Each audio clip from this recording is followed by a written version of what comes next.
Matthew chapter 11. After Jesus had finished instructing his 12 disciples, he went on from there to teach and preach in the towns of Galilee. When John heard in prison what the Messiah was doing, he sent his disciples to ask him, "Are you the one who was to come, or should we expect someone else?" Jesus replied, "Go back and report to John what you hear and see. The blind receive sight, the lame walk.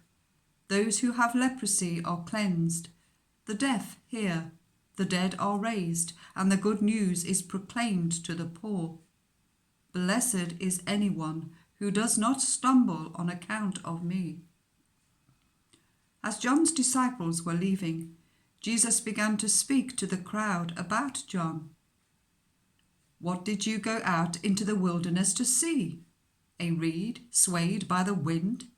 If not, what did you go out to see? A man dressed in fine clothes?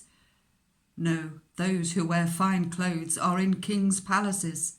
Then what did you go out to see? A prophet? Yes, I tell you, and more than a prophet. This is the one about whom it is written, 'I will send my messenger ahead of you, who will prepare your way before you.' Truly I tell you, among those born of women, there has not risen anyone greater than John the Baptist. Yet whoever is least in the kingdom of heaven is greater than he.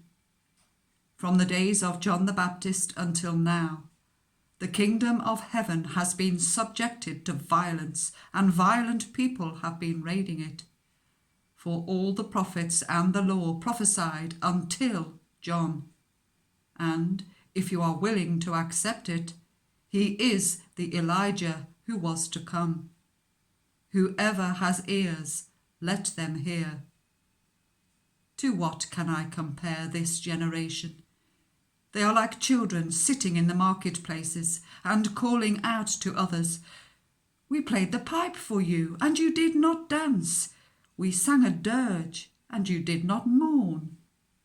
For John came neither eating nor drinking, and they say, 'He has a demon.' The Son of Man came eating and drinking, and they say, 'He is a glutton and a drunkard, a friend of tax collectors and sinners.' But wisdom is proved right by her actions."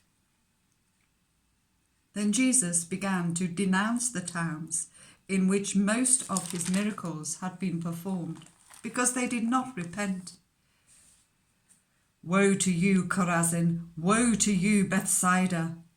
If the miracles that were performed in you had been performed in Tyre and Sidon, they would have repented long ago in sackcloth and ashes. But I tell you, it will be more bearable for Tyre and Sidon on the day of judgment than for you.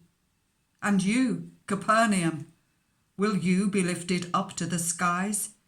No, you will go down to the depths. If the miracles that were performed in you had been performed in Sodom, it would have remained to this day. But I tell you that it will be more bearable for Sodom on the day of judgment than for you." At that time, Jesus said, "I praise you, Father, Lord of heaven and earth, because you have hidden these things from the wise and learned, and revealed them to little children. Yes, Father, for this was your good pleasure. All things have been committed to me by my Father. No one knows the Son except the Father, and no one knows the Father except the Son, and those to whom the Son chooses to reveal him. Come to me, all you who are weary and burdened, and I will give you rest. Take my yoke upon you and learn from me, for I am gentle and humble in heart, and you will find rest for your souls. For my yoke is easy and my burden is light."